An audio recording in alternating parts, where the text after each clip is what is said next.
Ayan, buksan na natin yung regalo niya. Ayan. Lagi lang ako nagko-comment sa mga post niya kasi nakakatuwa. Nagkakaroon ako ng kaalaman baga. Ayan. Hindi ko akalain na totoo. Akala ko scam na naman. Kasi madalas ako may scam. Sayang nga lang, baka di siya nakapalo sa akin. Okay lang. Basta't ako nakapalo sa kanya. Diba, attorney? Ayan. Dami niya kasing follower eh.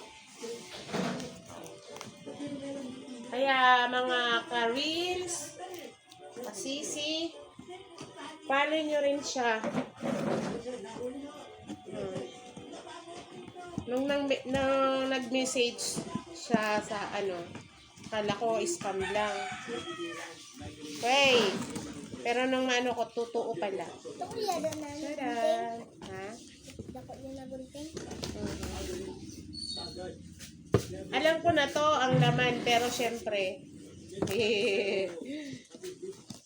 ang cute. Charan!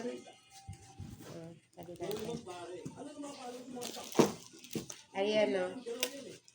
Yung niya talaga, yung perma niya talaga. Oh, yung perma niya na nakalagay sa Attorney G. Ang ganda ng perma. Tapos naka-pangalan sa akin. Virginia de Lara. Di ko alam kung siya nagsulat. Pero ang ganda ng sulat. Parang pang girl. Pero ang ganda ng perma niya. Kinikilig si ako. Ayan. Wait lang. Ay! Wait lang. Mag-hi ka.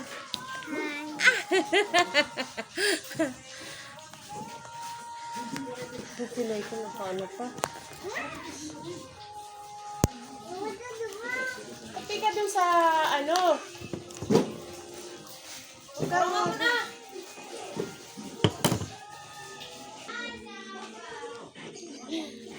Hindi talaga kahit i-bola-bola sa hindi masisira kasi to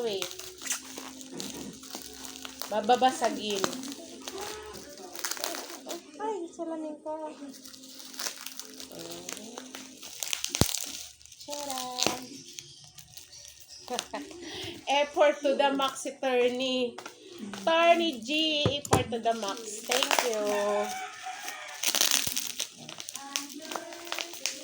Yee! Excited na ako. Excited na ako. Kailangan hindi na hindi pa na-picturean yung pangalan ni Attorney G. Wait lang. Kailangan may picture kami ng perma. Tara.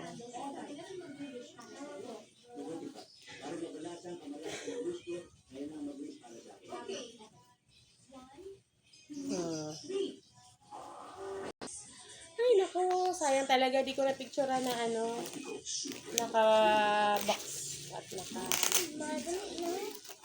ayan Wait lang.